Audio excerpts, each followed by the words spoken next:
The Man in the Red Hat. On the twilight of a cloudy November afternoon, Dr. Clara Evenson watched the sunset from her office window. As a psychologist specializing in sleep disorders, she had dedicated her life to unraveling the mysteries of the nocturnal subconscious. However, that afternoon her thoughts were interrupted by the arrival of a new patient, whose file lay on her desk with an unusual amount of annotations. The man who entered her office had an expression of deep exhaustion, sunken eyes, and pale skin.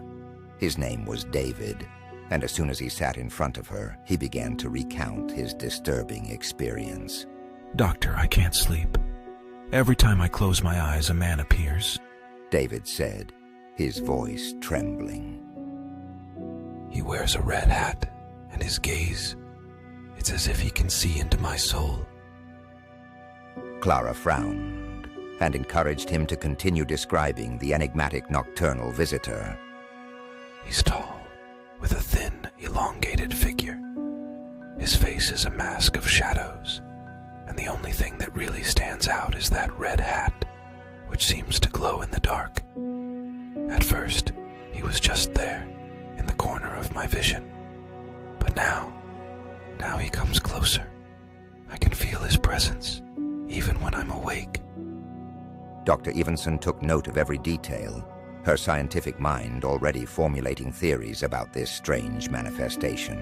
However, something in David's description triggered a sense of déjà vu. It wasn't the first time she had heard about a shadowy figure with a distinctive hat disturbing a patient's sleep. Intrigued, Clara began to investigate further. She spent nights reviewing case studies, medical journal articles, and online forums about sleep disorders. Soon she discovered that David was not alone. There were reports of people in different parts of the world describing similar encounters. A thin, shadowy man, always with a red hat, appearing in their dreams and causing paralyzing fear. Each day of therapy seemed to sink David deeper into an abyss of despair. His face, now gaunt and pale, reflected nights of uninterrupted insomnia. The signs of sleep deprivation were evident: red eyes, trembling hands, and a lost look that made him seem more like a shadow of himself than a man. Clara was deeply concerned. She had read about similar cases where patients ended up committing suicide or being institutionalized. The speed at which David was deteriorating caused her growing anxiety. Clara herself began to neglect her sleep. She spent long nights studying the case, reviewing reports, and exploring the darkest corners of medical and esoteric literature. It was on one of those nights, her face illuminated only by the light of her computer screen, that she found something that made her stop cold. According to some beliefs, the man with the red hat was a guardian of a parallel dimension. His duty was to keep two dimensions, accessible through altered states of consciousness, separate. His methods were violent, and his purpose clear: to generate so much fear that his victims would avoid crossing that threshold at all costs, even driving them to madness. The discovery left Clara frozen. The prospect of such an entity, a being capable of manipulating dreams and causing such intense suffering, was terrifying. That same night, exhausted from lack of sleep and the intensity of her investigations, Clara fell asleep at her desk. It was a restless sleep, full of fragmented images and distorted sounds. Suddenly she found herself in her own office, but something was wrong. The atmosphere was oppressive, and the air seemed to vibrate with a dark energy. Then she saw him. In a corner, almost hidden by shadows, was the man with the red hat.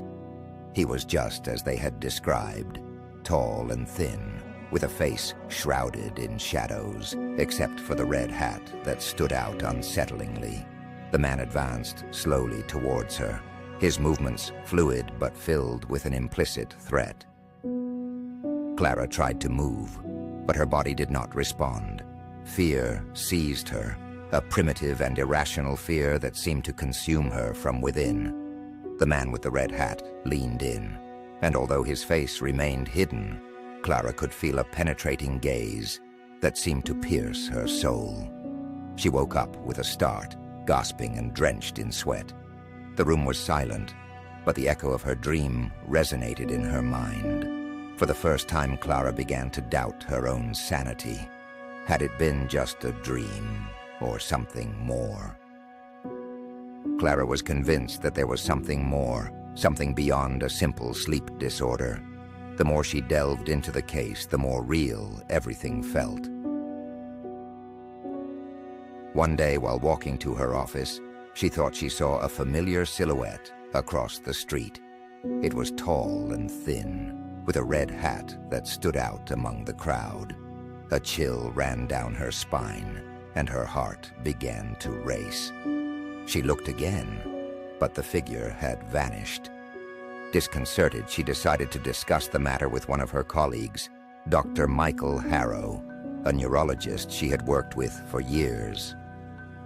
Clara recounted her concerns, hoping to find some comfort or rational explanation. Michael listened patiently, but in the end, he only smiled kindly.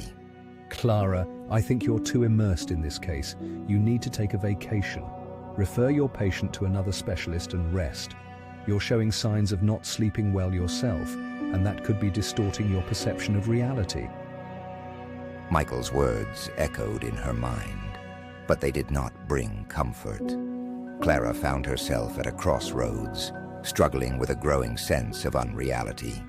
She, an expert in sleep, was now caught in a vortex of insomnia and hallucinations. She began to wonder if she was really in the real world. The distortions she experienced matched the symptoms she had read about. The crack between dimensions. She tried to evade her thoughts, but her senses constantly betrayed her. Paranoia took hold of her. She decided to take the day off to rest, but nerves prevented her from falling asleep. Finally, she resorted to sleeping pills, hoping to find relief. When she woke up, she found herself at home, but something was very wrong. The house looked the same, but everything was subtly different. The colors were more intense, the shadows deeper.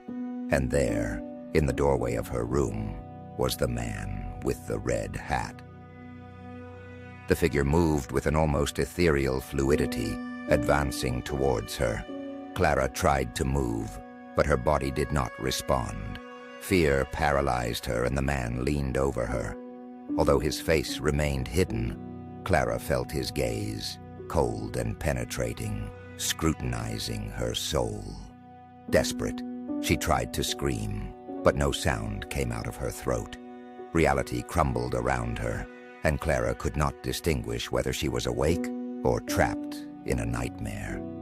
The man with the red hat whispered something, a phrase in an unknown language, and everything faded into a whirlpool of darkness. Clara woke up again, this time in her bed, gasping and drenched in sweat. The sense of unreality persisted, and fear had taken root deep in her mind. The line between dimensions was crumbling, and Clara didn't know how much longer she could resist before losing herself completely. Clara got out of bed, feeling her movements slow and heavy, as if time itself was distorted. The air felt dense, and every second seemed to last an eternity. Gradually, the room began to stabilize, but the darkness outside persisted, adding another layer of unease to her already fragile state. Determined to check the time, she walked towards her phone, but her steps did not make her advance. It was as if space itself resisted letting her move. She looked to her side, and there he was again, the man with the red hat. His presence was imposing, and he seemed to hold her in a place outside of time and space. Clara tried to scream, but her voice did not come out.